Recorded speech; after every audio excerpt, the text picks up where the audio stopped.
Bom, amados, estamos aqui novamente para dar continuidade ao nosso estudo sobre os Evangelhos e o livro de Atos também, mas ainda a gente está se atendo aos Evangelhos ainda.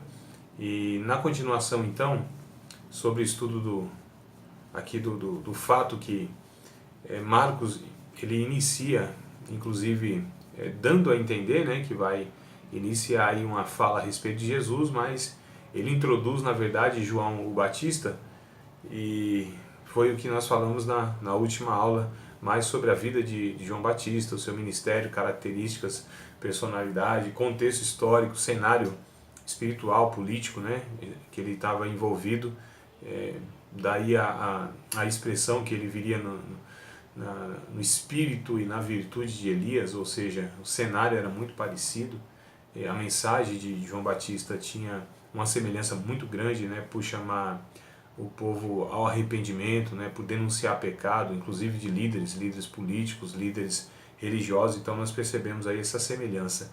Então eu quero continuar aqui numa leitura do Evangelho de Marcos, no capítulo 1, o verso de número 9, em diante nós vamos fazer esta leitura e possivelmente então eu ainda vou recorrer novamente ao livro de Marcos, inclusive no capítulo 1, mas vamos iniciar aqui só para que a gente tenha aqui um início, uma referência de texto, para que a gente siga, até mesmo se situe historicamente, né?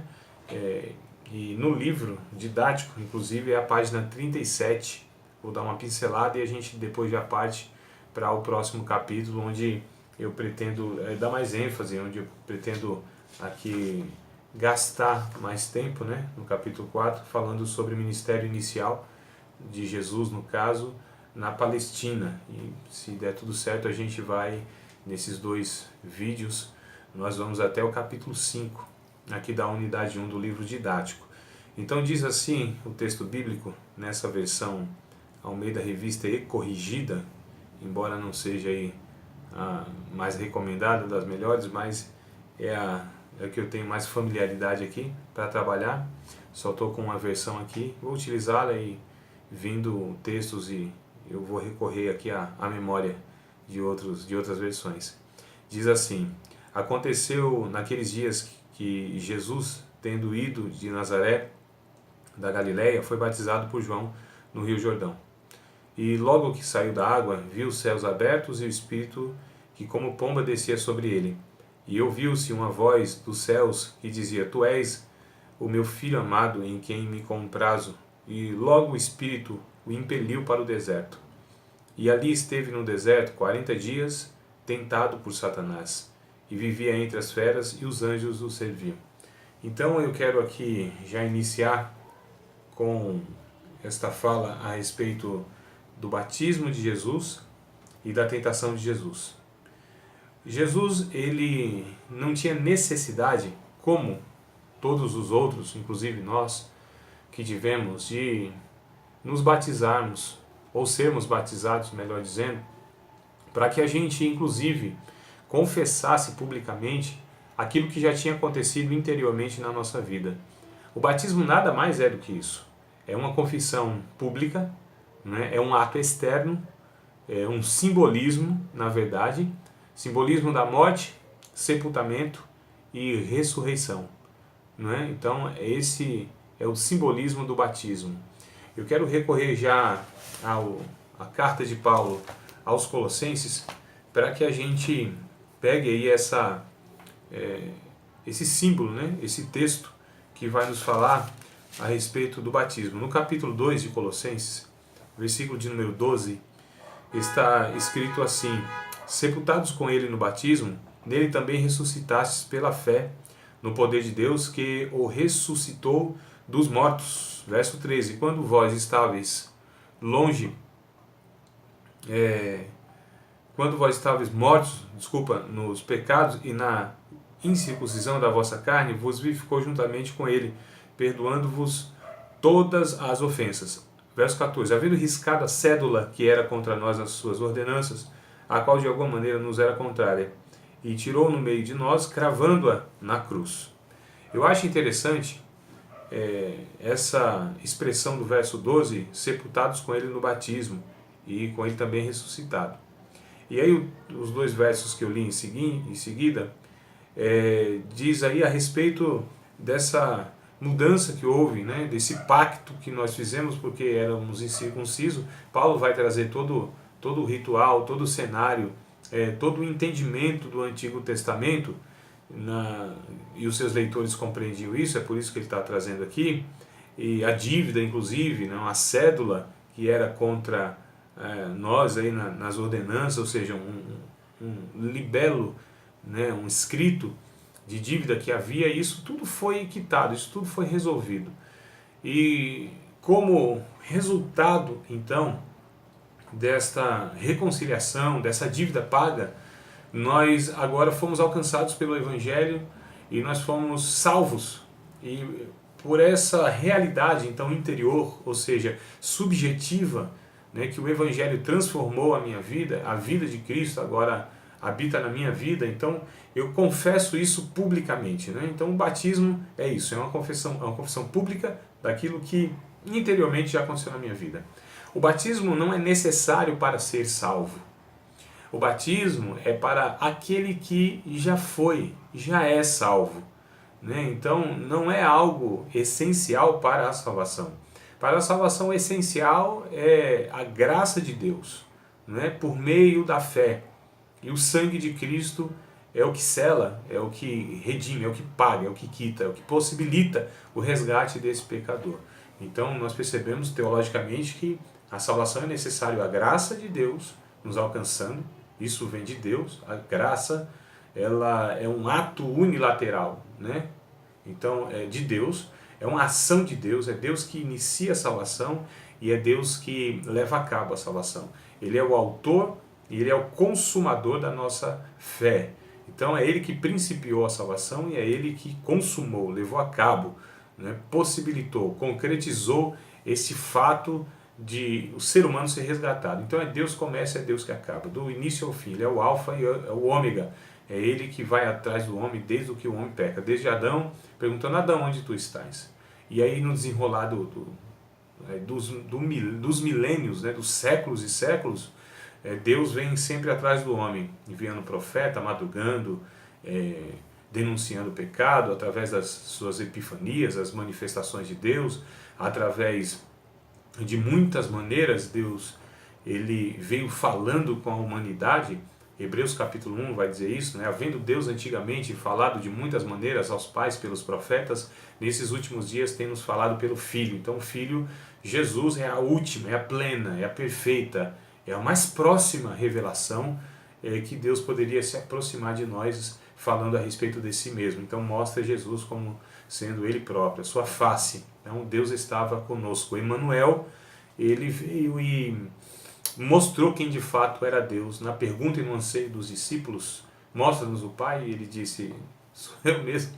Estou há tanto tempo convosco, vocês ainda não têm me visto. Quem vê a mim vê o Pai. É a mesma coisa no caráter, não é na questão estética, não é na questão visível, não é na questão aparente, é na questão mesmo de ética, não estética, questão mesmo de natureza, questão mesmo da essência, né, de quem Deus estava em Jesus ali, mas Jesus, ele é aquilo que nós poderíamos compreender a respeito de Deus. Jesus era Deus como era e o ser humano como deveria ser. Então Jesus há dois paradigmas, o paradigma humano e o paradigma divino. Há dois padrões aqui, né? Na perfeição foi mostrado para nós.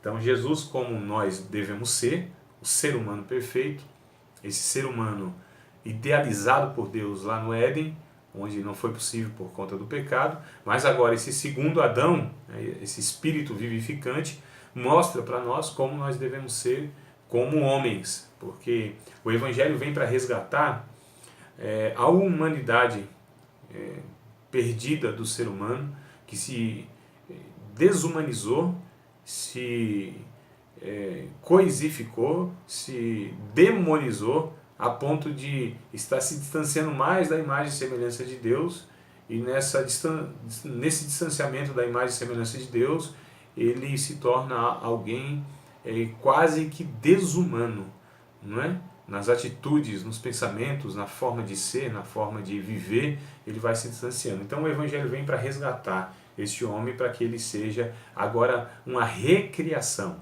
A Bíblia vai dizer em 2 aos Coríntios capítulo 5, verso 17, vai dizer que os que estão em Cristo é nova criação. As coisas velhas já passaram e eis que tudo se fez novo. Então essa nova criação, segundo a imagem de Cristo, né? Segundo agora o padrão de Cristo. E a gente vai sendo trabalhado pelo Evangelho, naquilo que a teologia vai chamar de santificação, que é um processo onde nós somos levados a nos parecermos com Cristo até chegarmos à medida perfeita, à estatura de varão perfeito, né?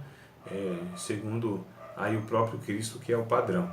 Então Jesus ele vem, na verdade, para se identificar com a gente, para mostrar para a gente, nos dar o caminho e de como servir a Deus, obedecer a Deus, viver do jeito que deveria viver. Idealizado por Deus na criação, viver para a glória de Deus, é o que Isaías vai dizer, que nós somos criados. No capítulo 43, verso 7, ele vai dizer isso, que Deus nos criou, nos formou, nos criou para a sua glória. Então, viver para a glória de Deus é viver de fato como um ser humano. E eu acho interessante aqui, então, que Jesus vai e diz para João que era necessário ele se batizar. E João fica constrangido e diz, não, é eu que preciso ser batizado pelo Senhor, não o Senhor por mim. Ele diz, não, por agora vamos cumprir toda a justiça de Deus. Então a gente percebe aqui que João, ele batiza Jesus. Haveria uma necessidade de um sinal, embora nós já falamos em outra ocasião que Jesus e João Batista eram primos, eles possivelmente se conheciam de fato como primos, mas possivelmente ainda Deus não tinha revelado para João Batista que Jesus seria o Messias, né? Que o seu primo Jesus, seu primo Yeshua, né? O seu primo ali da convivência, a Bíblia não vai descrever isso com detalhes, mas possivelmente, provavelmente, Jesus deve ter uma mínima convivência aí com João Batista na sua infância ou adolescência, não existia esse termo na época, mas na sua juventude, é bem possível que tenha tido, sim, alguma proximidade, alguma convivência, né? Então ele não conhecia ainda como o Messias, tanto é que o Evangelho de João vai dizer que Deus lhe daria um sinal. E esse sinal seria que aquele que viesse ser batizado, aquele que ele visse o Espírito Santo descendo como uma forma cópula de uma pomba, seria esse que seria o enviado de Deus, o Messias, o Cordeiro, né, pascual, o Cordeiro que seria sacrificado no lugar da humanidade. Tanto é no capítulo 1, verso 29 de João, quando Jesus ele vem, então João Batista ele aponta, eis aí o Cordeiro de Deus que tira o pecado do mundo. Então foi-lhe dado um sinal, porque ele não conhecia Jesus como de fato o Cristo, o Messias, ungido, enviado. E a gente percebe então aqui que Jesus ele é batizado por João Batista, não que haveria necessidade, mas ele se identifica, ele cumpre toda a justiça, né? Ele se coloca de fato no lugar do pecador, do ser humano. Então diz assim o texto didático do nosso livro, Batismo de Jesus. João Batista foi escolhido para a nobre missão de batizar Jesus. Mateus escreve que o Senhor deixou a região da Galileia e foi encontrar com seu precursor, que estava realizando o batismo no Rio Jordão. Não há evidências concretas sobre o fato de que os dois se conheceram antes desse encontro. Eu disse que possivelmente, né? Concreto não há, mas possivelmente. O que é fato é que ambos haviam recebido algumas notícias e informações um do outro. Jesus procurou João Batista e lhe propôs que o batizasse nas águas, mas recebeu uma recusa, pois João disse que deveria ser batizado por ele. Entretanto, quando Jesus explicou que João deveria batizá-lo, porque assim nos convém cumprir toda a justiça, ou em outras palavras, que façamos o que é certo e justo, segundo a vontade do Pai. E aí João, ele consentiu. Então a gente percebe aqui, como eu disse, essa identificação seria necessária por tudo aquilo, inclusive, que teria sido, no caso, profetizado pelo Antigo Testamento. Né? As tentações, então, após isso, após o batismo, segue então a tentação, nós chamamos de a tentação de Jesus, onde o Espírito Santo o leva, o impele o conduz para o deserto para ser tentado pelo diabo. E nessas tentações, então, nós vemos nas Escrituras, e ela nos relata que após ele ser batizado, Jesus foi levado pelo Espírito Santo ao deserto para ser tentado por 40 dias. Passando todo esse período sem se alimentar, ao final dos 40 dias teve fome. Nesse momento as tentações se intensificaram e Satanás empreendeu esforços para derrotar o Filho de Deus através de 3 tentativas. A primeira tentativa, Satanás, sabendo da fome de Jesus, tenta-o para que usasse seu poder e saciasse sua fome. Não há relatos do que Jesus pensou ou sentiu nesse período. Contudo, percebemos que Jesus irá obter vitória através da palavra de Deus, usando o texto de Deuteronômio, que diz: nem só de pão viverá o homem, mas de toda a palavra de Deus. Estabelecendo assim a necessidade de alimentar, primeiramente, a alma com a palavra de Deus. Posteriormente, Jesus reafirmou sua resposta ao inimigo, ensinando as pessoas: mas buscai primeiro o reino de Deus e a sua justiça, e todas estas coisas vos serão acrescentadas. As palavras "estas coisas" significam as necessidades físicas do ser humano, como comida, bebida e vestes. Esse ensinamento de Jesus é precioso para a humanidade, pois até nos dias de hoje, Satanás induz o homem a buscar desenfreadamente a satisfação de seus apetites sem antes refletir, ou buscar a orientação de Deus. Jesus, quando venceu essa tentação, mostrou-nos que não ia permitir que os desejos naturais, veja, naturais e ilícitos, não são ilícitos, não são desejos pecaminosos, são desejos básicos, né, para a vida. E esses desejos então do corpo assumissem a prioridade na vida dele, na sua vida. Ele sim seria obediente e fiel a Deus e a sua palavra, reconhecendo que suas necessidades, alimentação, sede, saciada e veste para o corpo seriam supridas. Jesus já surge aqui na história, mesmo como já sendo aquele que haveria de nos dar o exemplo, o modelo ideal, perfeito de um ser humano, aqui no caso não só maduro, mas pleno. Ele vai nos mostrar aqui essa realidade que é a preocupação inerente nossa pelo ser ansioso que a gente é, pelo ser inseguro que a gente é, por aquele que vive achando que pode bancar a sua vida, e como esse ser morrente que cada dia precisa da vida sendo, a manutenção da vida sendo ela diária.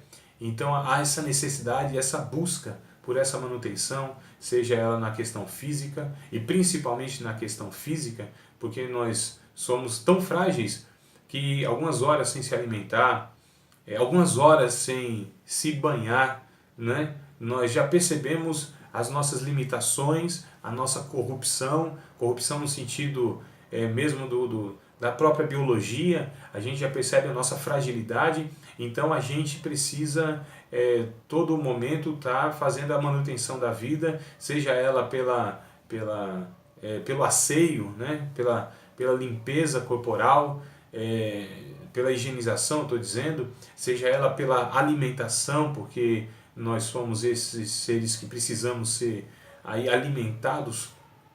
E aí Jesus já mostra que, embora essas coisas sejam, inclusive, essenciais para a vida biológica, essas coisas sejam lícitas, essas coisas sejam aquilo que nós precisamos para a vida, mas Jesus mostra que muito mais do que isso.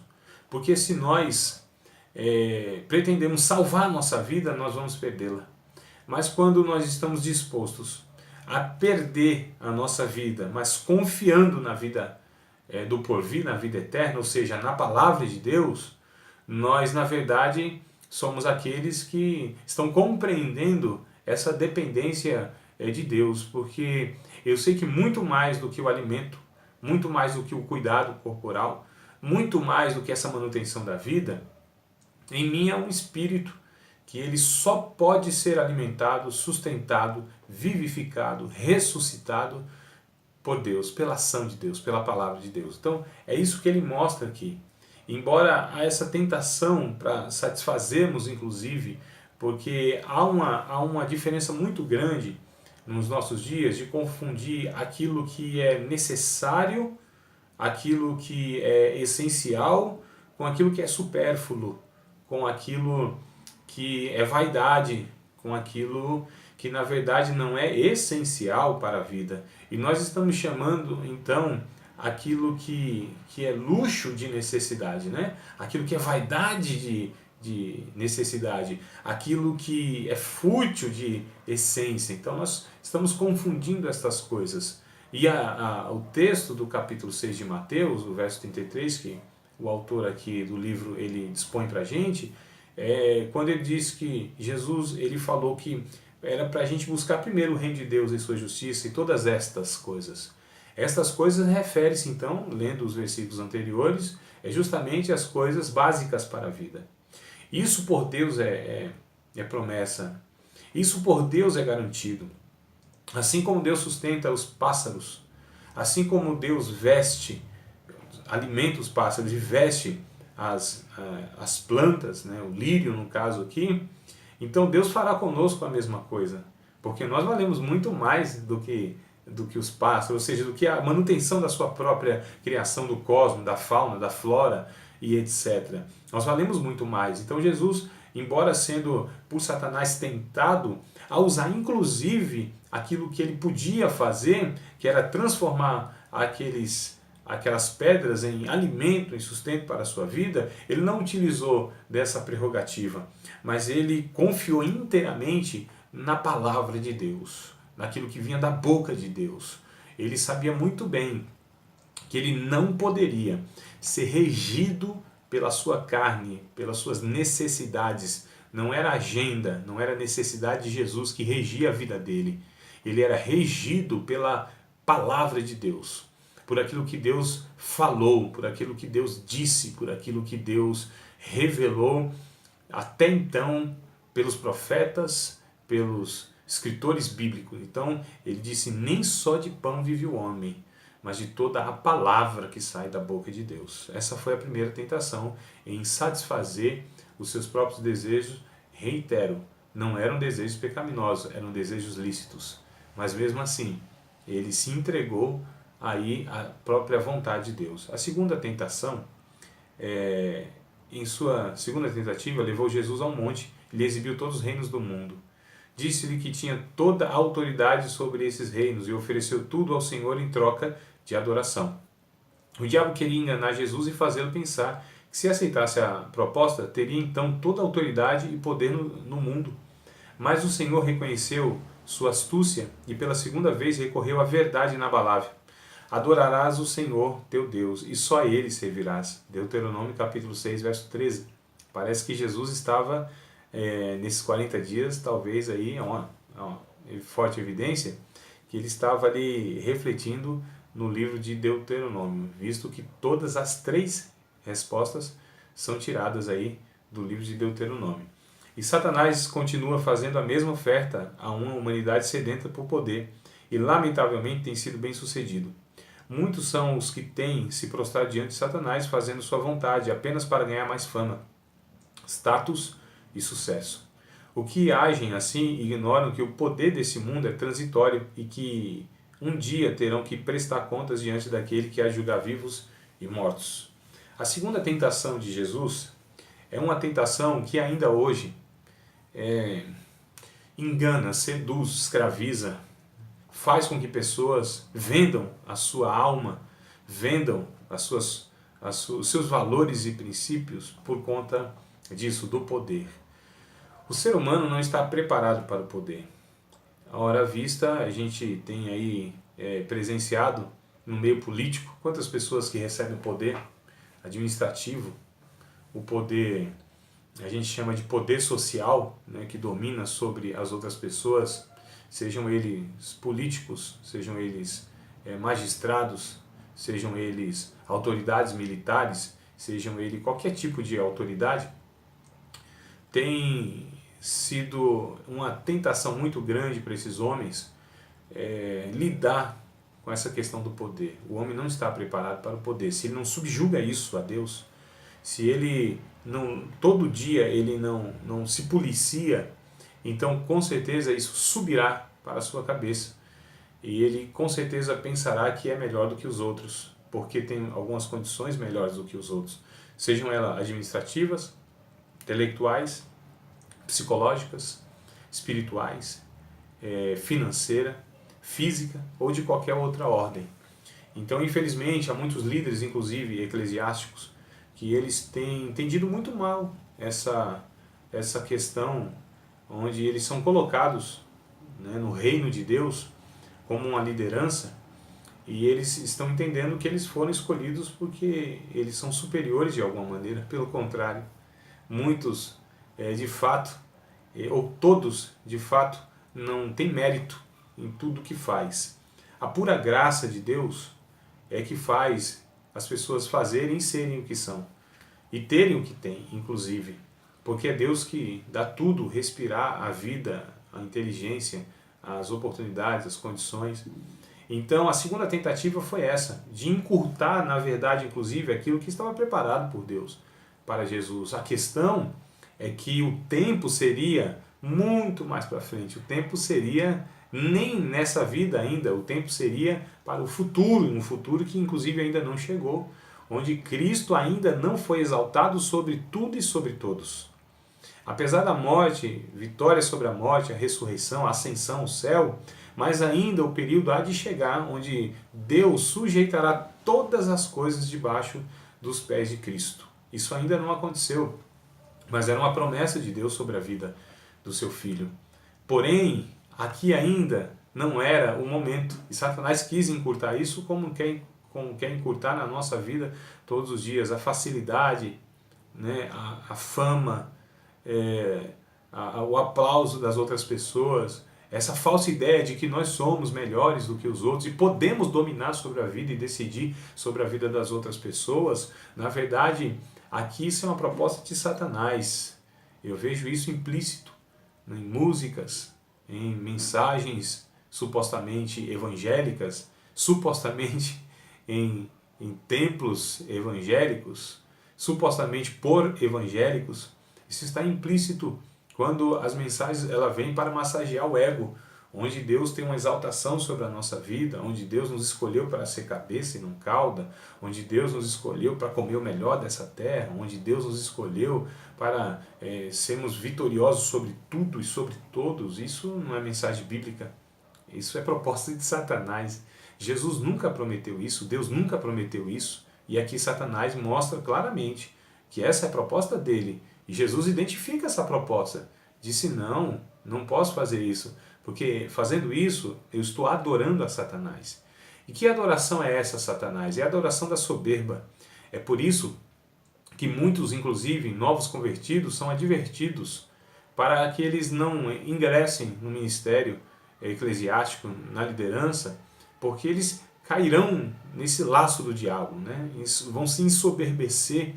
E foi o que aconteceu com Satanás. Deus lhe deu poder, lhe deu liderança, lhe deu, ali podemos dizer, virtudes que talvez outros anjos ou seres celestiais não tinham, na medida que ele tinha, ou na ocasião ali, e ele achou que aquilo não era para se envaidecer, né? Achou no seu coração lugar de orgulho, e achou até mesmo que poderia ser aquilo que ele não foi constituído para ser.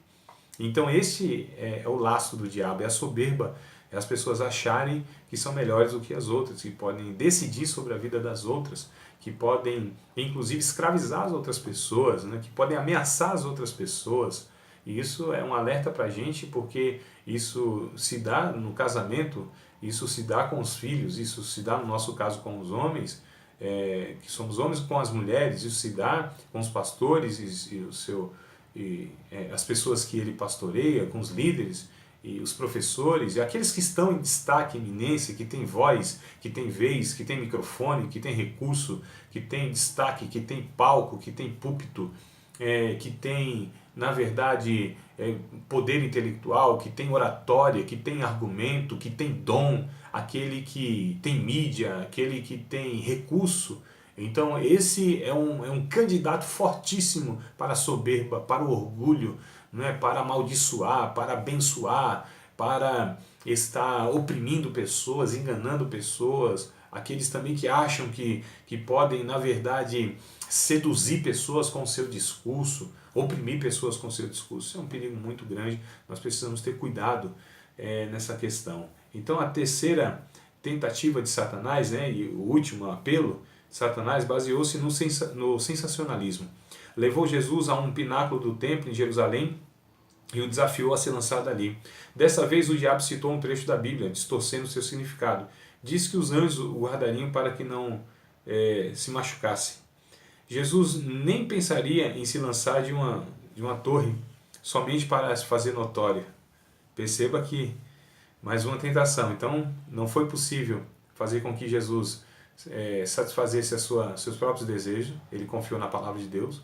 Não foi possível pegar Jesus na segunda tentação, que era encurtar o caminho que Deus tinha para ele, não é? E servindo a Satanás, ele também não sucumbiu a isso, a essa tentativa. E vem um terceiro então agora, que seria tornar Jesus notório, tornar Jesus uma sensação diante das massas. Ou seja, Satanás estava tentando induzir Jesus a realizar uma demonstração pública e gratuita de seu poder.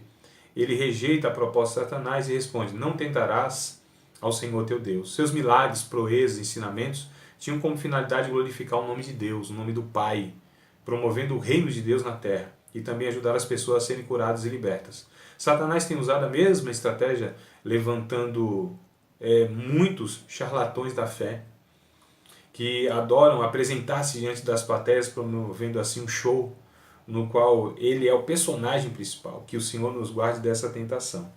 Cada vez mais nós temos visto que Satanás está usando isso mesmo. Inclusive, não são poucos os líderes da nossa nação, os pregadores da nossa nação, que são estrelas, que são homens que são ovacionados, homens que eles são colocados em um patamar acima da média, são colocados como super crentes, ungidos, vasos, profetas, pregadores, né? Apóstolos e super pastores, homens diferenciados. Então nós percebemos que o nosso país, infelizmente, o Brasil tem sido uma terra fértil para esse tipo de pecado que Satanás ele tentou incutir em Jesus. Ou seja, mostra que tu é filho de Deus, mostra que tu tem poder, mostra que tu é usado por Deus, mostra a que você veio, quem é que te enviou, quem é na tua vida, mostra isso. Né? Jesus não tinha crise de identidade, não precisava mostrar nada para ninguém. Ele sabia quem ele era filho, ele não precisava mostrar para os outros quem ele era. E o que ele precisava mostrar para os outros é quem era Deus, quem era o Pai. Tudo o que ele realizava, tudo o que ele fazia, a forma como ele viveu, sempre para levar as pessoas ao reconhecimento de que Yahvé, do que Deus o Pai, ele deveria ser reconhecido e adorado como de fato lhe é de direito, como Criador, como Deus, como Senhor. Infelizmente hoje nós temos líderes, pastores, cantores, pessoas que são estrelas, que estão aí nas mídias, tido como sendo de fato escolhidos de Deus, né? Pessoas de outro patamar, de outra casta. Então nós percebemos que essas pessoas têm sido, infelizmente, enganadas, né? Seduzida e caído aí na tentação do diabo, que é de mostrar ou de demonstrar quem ele é, que de fato não é.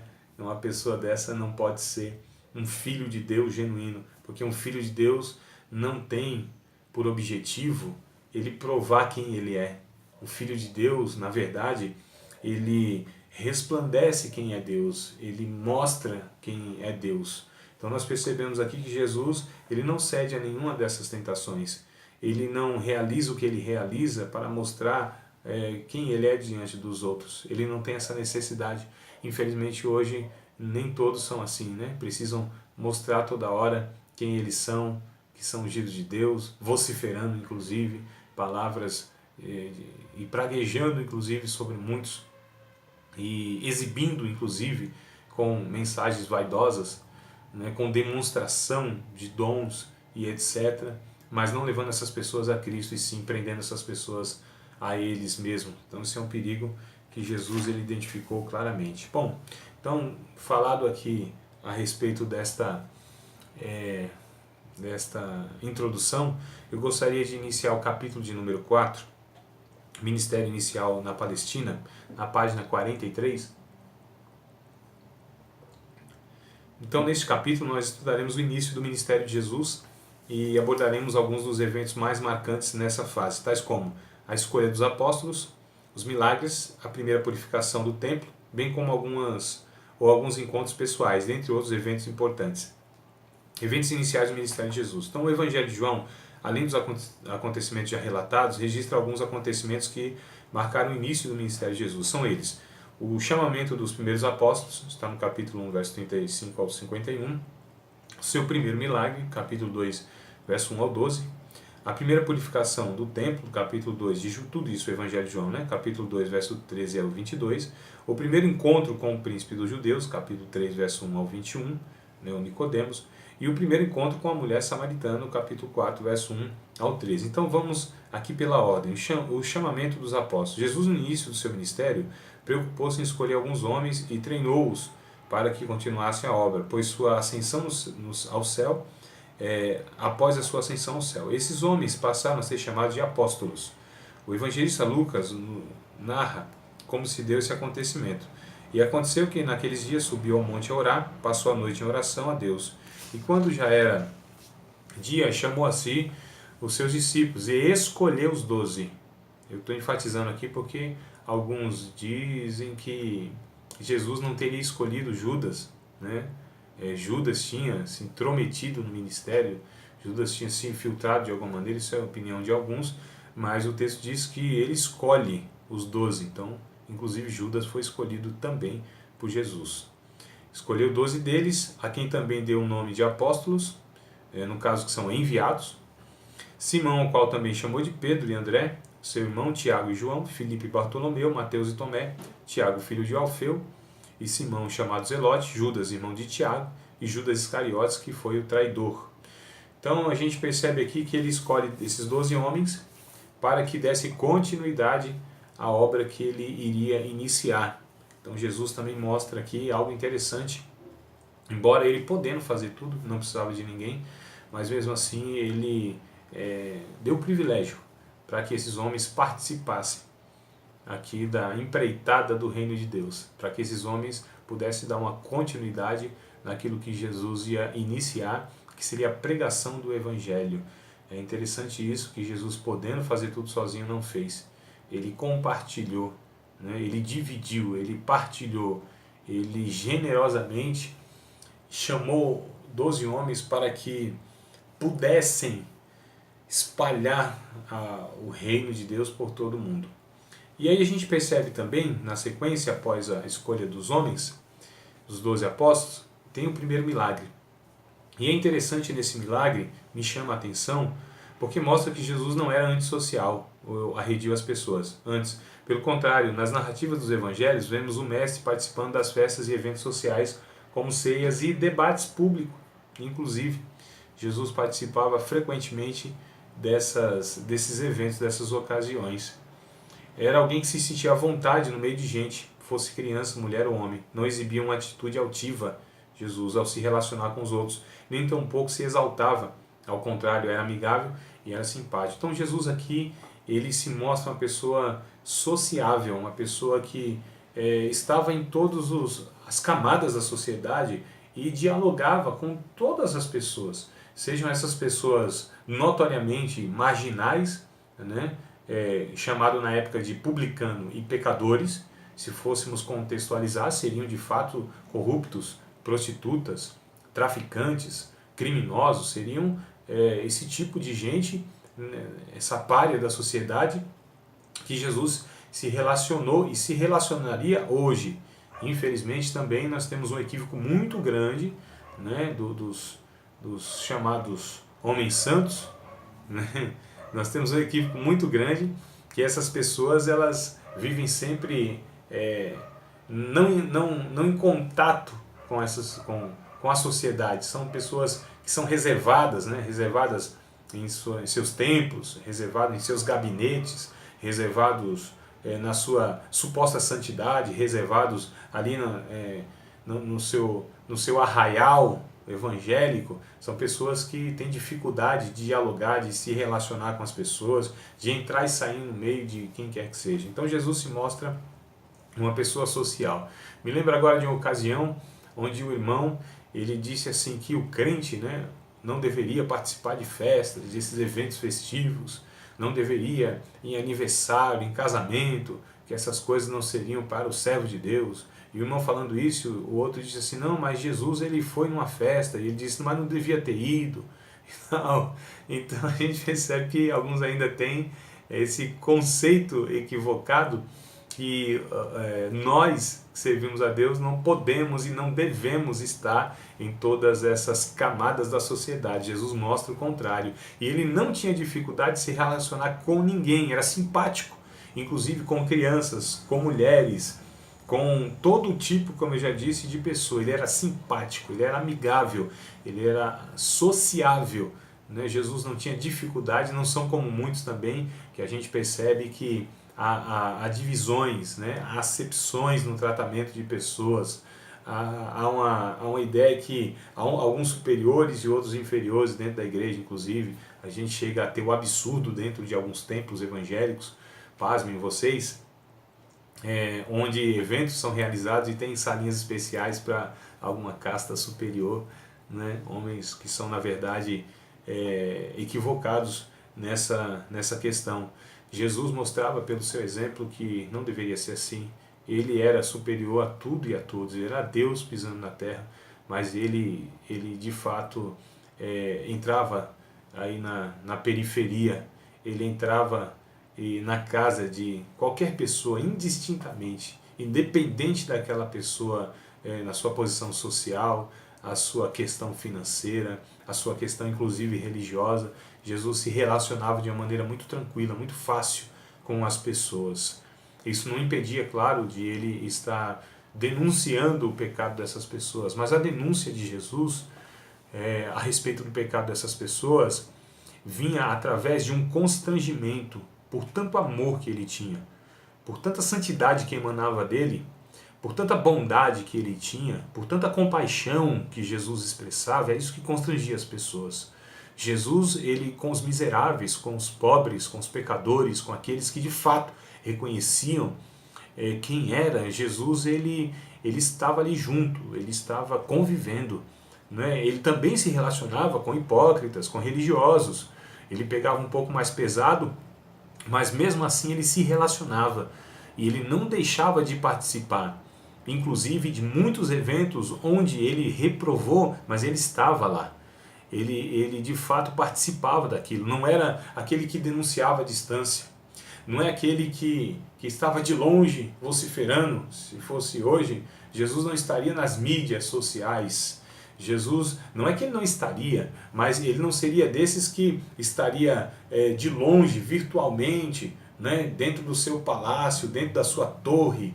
E Jesus estaria também nesses meios, porém Jesus ele faria questão de estar lá com as pessoas, né, de estar junto com as pessoas, seja fosse lá no Planalto Central, ele estaria lá com aquelas pessoas, denunciando o pecado, mas estaria lá.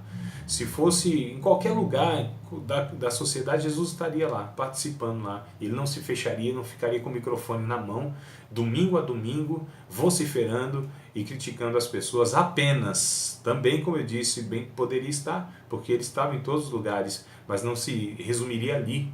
Né? Mas ele, na segunda, ele estaria nas ruas. Na terça, ele iria para os prostíbulos. Na quarta, ele iria na biqueira. Na quinta, ele estaria de fato na Câmara dos Vereadores. Na sexta-feira, ele estaria no fluxo. No sábado, ele estaria em todos os lugares que as pessoas poderiam estar. Ele iria se relacionando com todos. E aí Jesus nos dá uma lição enorme, né, de que a santidade não é para que a gente se afaste das pessoas. A santidade é a capacidade que eu tenho de me relacionar com as pessoas e não ser por elas influenciado, mas a santidade que há em mim, embora eu esteja em contato com essas pessoas, eu as influencio. Se eu não as influenciar por conta da rejeição delas, mas eu não me contamino por estar ali. Até eu acho interessante, uma passagem dos evangelhos vai dizer que uma mulher que tinha um fluxo de sangue vai e toca em Jesus. A lei dizia que se alguém tocasse em uma pessoa que estivesse impura, essa pessoa seria contaminada, mas no caso de Jesus é o contrário. A mulher toca em Jesus. Quando a mulher toca em Jesus, sai virtude de Jesus. Em qualquer outro, a mulher tocaria e essa pessoa ficaria imunda. Mas o texto faz questão de dizer que quando a mulher toca em Jesus, ou seja, a mulher não foi curada ainda. Ela ainda estava cerimonialmente impura. Toca em Jesus. Mas a impureza dessa mulher tocando em Jesus não faz com que Jesus fique um impuro, pelo contrário. Essa mulher impura tocando em Jesus fica purificada pela virtude que sai de Jesus, pela santidade que Jesus tem em si mesmo. E a santidade então é isso, não é se afastar de tudo ou de todos, não é ser um monge, não é ir para as cavernas, não é ficar preso de igreja para casa, casa para igreja, igreja para casa, e sim, onde eu for, eu resplandeço inclusive a luz de Cristo. Onde eu for, eu, como sal da terra, não só preservo a carne que está em estado de putrefação, mas eu também gero sede pelo sal nas outras pessoas pela santidade, porque através da minha santidade as pessoas verão a Deus, é o que diz o texto bíblico, porque sem santidade ninguém verá o Senhor. Sem a minha santidade as pessoas dificilmente verão a Deus, porque Deus deve estar demonstrado na minha vida. E a vida de santidade não é o afastamento, é o relacionamento. É isso, pelo menos, que eu compreendo a questão de Jesus aqui. Bom, amados, então essa é a primeira parte. Vou entrar logo mais numa segunda parte e daqui um pouco a gente continua.